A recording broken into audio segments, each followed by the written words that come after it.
Sumuko na ang mga nasa likod ng pagpaslang sa isang TNVS driver sa Molino, Cavite noong Mayo. Kahit na aktuhan sa audio recording ng dashcam ang brutal na pagpatay, abay hindi raw nila sinasadya ang krimen. Ang buong detalye sa Express Report ni Nina Ong Pauco. Makalipas ang halos 2 buwan mula nang gawin umano nila ang krimen, sumuko ang 3 holdupper na pumatay sa isang TNVS driver. Iniharap ni Manila Mayor Isko Moreno ang mga sumukong sospek. Sila ay ang magkakapatid na John Kevin at Jean Armin de Ocampo at isa pa nilang kasamahang si Justin Dalufo. Pawang mga residente sila ng Tondo. Ayon sa mga sospek, may 18 nang sinadya nilang magpunta ng kasino para dumiskarte ng pagkakakitaan.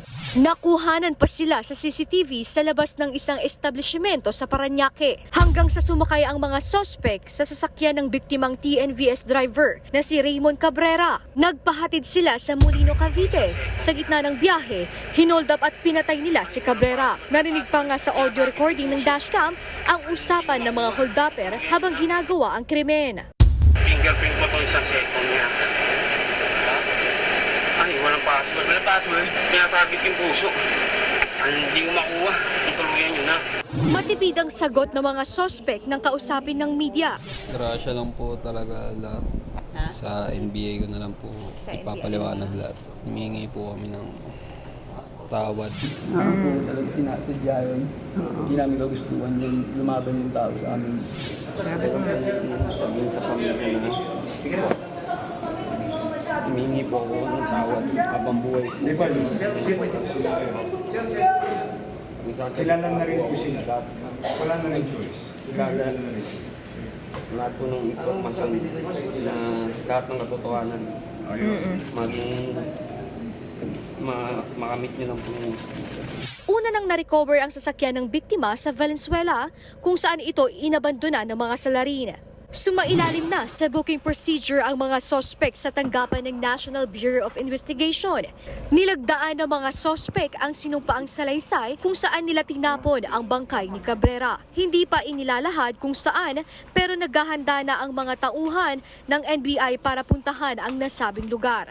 Nagbabalita mula sa Frontline, Nina Ong Pauco, News 5. Kaugnay ng balitang yan, kinumpirma na ng National Bureau of Investigation na natagpuan na ang bangkay ng pinaslang na TNVS driver na si Raymond Cabrera sa Nueva Ecija. At para sa detalye live mula sa Nueva Ecija, nasa frontline ng balitang yan si Nina Ong Pauco. Nina, saan ba nakita ng NBI itong bangkay ni Cabrera? Niki sa masukan na bahagi ng damuhan. Ito yan sa Barangay Batitang sa bayan ng Saragossa. Dito yan sa Nueva Ecija. Natagpuan ang katawan na Raymond Cabrera. Ito yung TNVS driver na pinatay at hinold up ng 3 kalalakihan sa Cavite noong Mayo. At kung mapapansin nyo sa aking likuran, sa damuhan na ito, dito mismo itinapon ng mga suspect ang katawan ng biktima at umaalingasaw, umaamoy ang katawan na naaagnas ng biktima.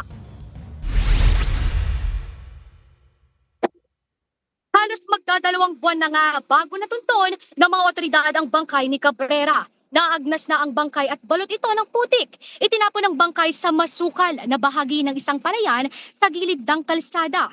Kasama ang ahente ng NBI, itinuro ni mismo ng mga sospek na pamamaslang kay Cabrera kung saan nila itinapon ang katawan nito. Naunang sumuko ang 3 sospek sa Office of the Mayor ng Manila kagabi sa kadinala sa tanggapan ng NBI headquarters. Pasado 1:30 ng madaling araw para sa umilalim sa booking procedures. Diyan sila nanumpa na nilagdaan sa salaysay sa pagtuturo kung saan itinapon itong bangkay ni Cabrera. Pagkatapos niyan, bumiyahe agad ng mahigit 4 na oras ang itinakdang team ng NBI papunta rito sa Nueva Ecija. Noong una, Nikki, gumamit muna sila ng drone para hanapin kung may sako ba ng bangkay mismo sa kalawakan nitong palayan. Pero nga nang maamoy nga nitong masangsang na amoy dito sa bahagi ng damuhan sa may kalsada, doon na nakumpirma na dito nga ibinaon ang bangkay ng TNVS driver. Agad namang kinordonan ng NBI ang lugar at kasama nila sa pag-retrieve nitong bangkay ang masusing investigasyon ngayon ng Nueva Ecija Police Station. Nikki, sa pagsisimula nga ngayon ng retrieval operation ay makikita natin sa likuran po. Patuloy pa rin ang investigasyon ng kapulisan ng Nueva Ecija at patuloy pa rin gayon din ang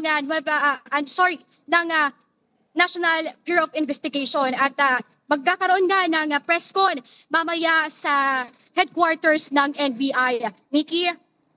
Nina, nakausap mo na rin ba yung pamilya ni Cabrera kasunod nga ng balitang ito? May kasama bang kaanak dyan sa pagtunton ng kanyang labi? Nikki, sa ngayon wala pang kaanak na pumunta dito ayon yan sa NBI at inaantay pa natin, kukumpirmahin pa natin kung may darating na kapamilya ng biktima. Nikki? Yan po ang Express Report ni Nina Ongpangco live mula sa Nueva Ecija. Mga kapatid, Nikki de Guzman po. Para sa pasada ng mga rumaratsyadang balita, mag-follow at mag-subscribe na sa social media pages ng News 5.